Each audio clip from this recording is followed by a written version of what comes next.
Hi everybody, John Cottrell here of MBODY Yoga, and this is Soft Flow Yoga. Thanks for joining me. In this practice, we're going to do two poses that can really actually improve and enhance your abdominal system. So a couple of core postures. We'll be doing boat pose and side plank pose, both of which will have variations. All right, let's start in seated. So find a comfortable seat. Feel free to sit on a soft blanket or a pillow. Take a few deep breaths. Breath is going to be very important in our core practice today. So a full breath in, filling up your lungs. Even feel this lifting up sensation. Really fill up the upper body. And on the exhale, as you're able, you're going to draw the belly button in towards the spine. It's a light contraction of the abdominal muscles, which in yoga we call the abdominal lock or Uddiyana Bandha. Again, breathing in, breath is rising. We're going to keep that uplifting sensation as we exhale and draw belly button in. Feel that core connection, creating the abdominal lock. Let's do that a few more times so you can really feel that sensation. Now, we don't only do this in a core practice. We also do this in other power yoga classes or even in soft flow. It's a wonderful way to keep the body steady and strong. And something even like a seated posture just keeps you uplifted, sitting up tall, because you're engaging your core. We're just going to be putting a little bit more emphasis on it. All right, a few more breaths. Fill up the lungs, uplifting sensation, holding that uplifting sensation as you exhale. Engage the abdominal lock. Good, just go ahead and relax. Go ahead and relax the belly. When it comes to hands and knees, let's do our cat-cow flow. It'll be a nice way to kind of stretch and open up not only the back body, but also the front body. You can use a blanket for a little cushioning for your hands and knees if you'd like. Meet me here. So our inhale is a cow pose. It's a back bend, which allows a nice stretch for the belly and the abdominal system. And exhale, we round it out, pulling belly button back up towards the spine, so there is a light engagement here. Inhale, release, creating the back bend for cow. Exhale, nice rounded back, engaged belly for cat pose. All right, let's do a few more just to get that nice mobility.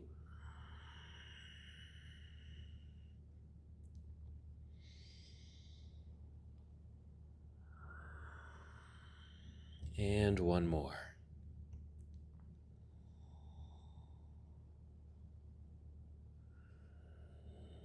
And let's just pause in a neutral tabletop posture. We'll crawl off the blanket. Let's just set it to the side.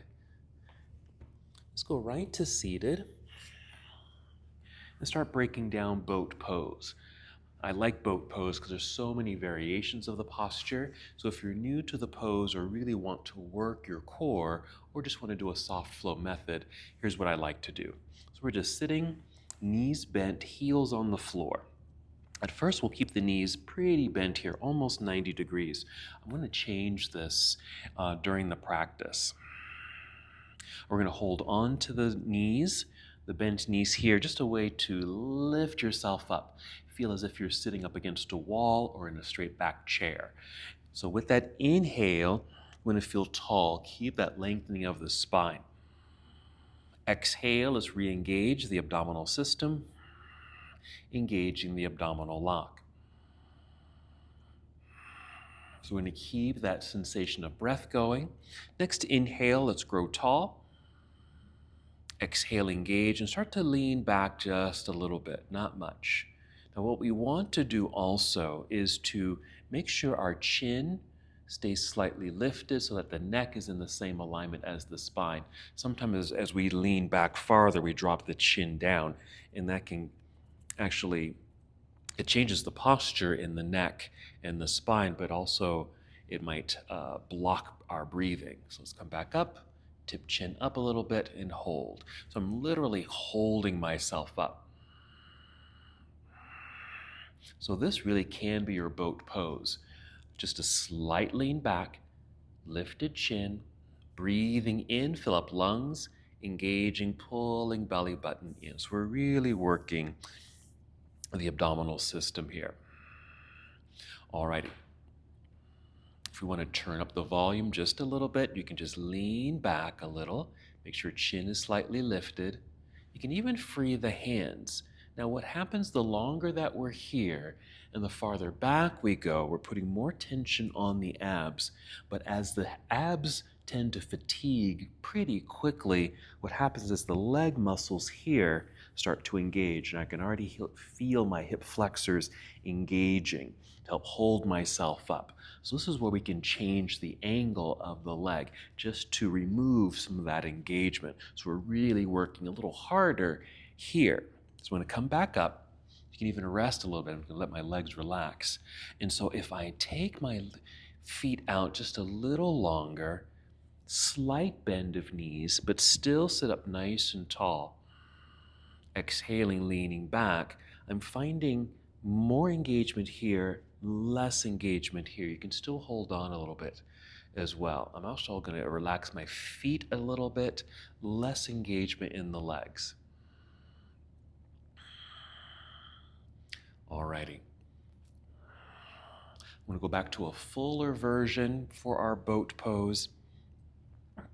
Leaning back, bending the knees more, a little bit more of an angle, still holding on. If you want to go a little bit further, what you can do is start to lean back a little bit more, just kind of drag the heels towards yourself until they just easily lift off the floor, just like that. I'd even lift them myself. Just the farther back I was leaning, the heels lifted. So I'm going to engage the feet, even lift the feet so the shins are more parallel to the floor. You can still hold on. Now I do feel my hip flexors engaging. But I just want to show you these other versions of boat. You can certainly free the hands, and you can even begin to extend the legs. This is as if you're getting a little bit more advanced in the posture.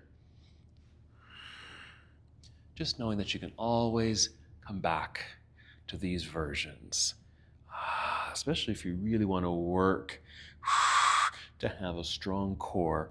Wonderful positioning here. All right, let's go ahead and relax the legs. I'm just going to cross the legs and sit up tall. Let's do a version of side plank, which really gets the obliques, kind of the side portions of the abdominal system. I am going to bring in my blanket for this. So we're going to be on our elbows.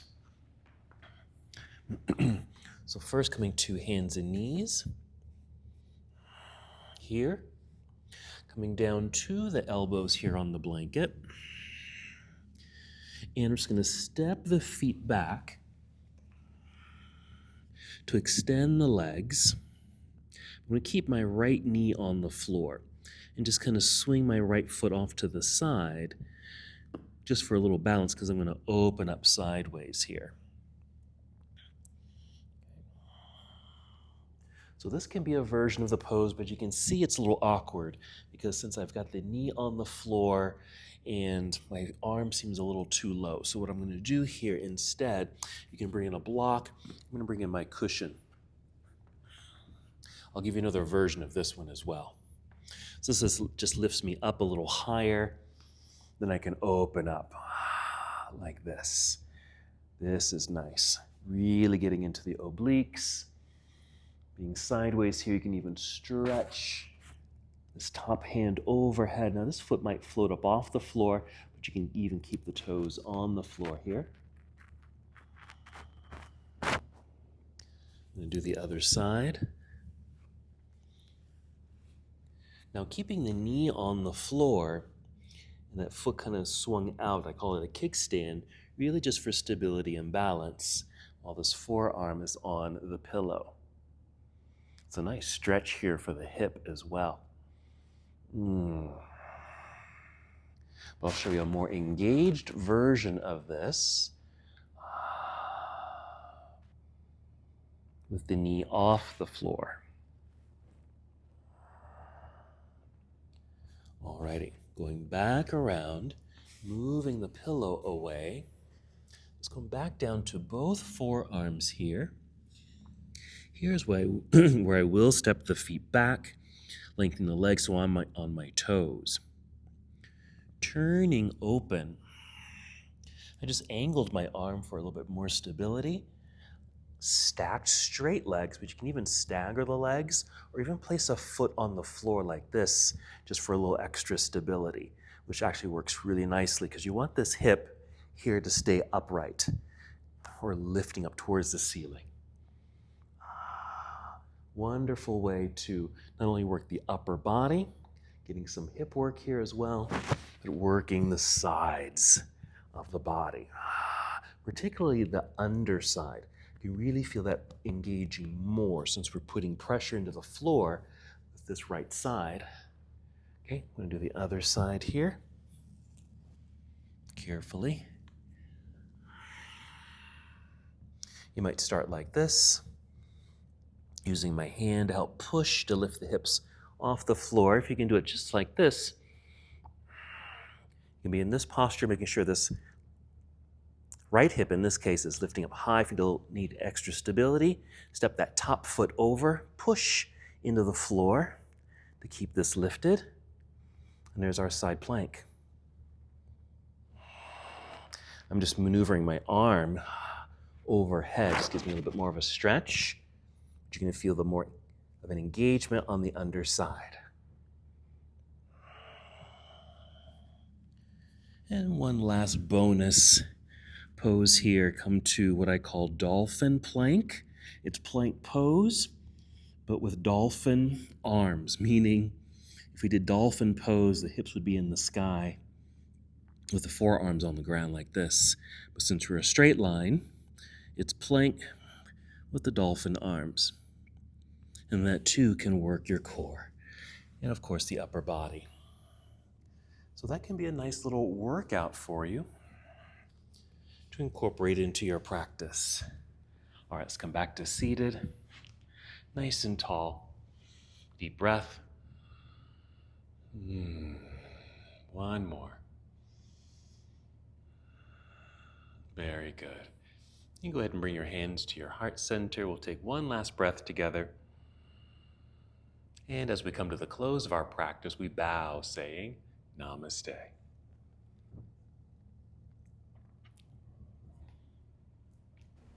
Thank you so much for watching and participating in this yoga lesson. To help us with the channel so we can continue to bring you more content, please like the video and subscribe to the channel. It's really appreciated. Namaste.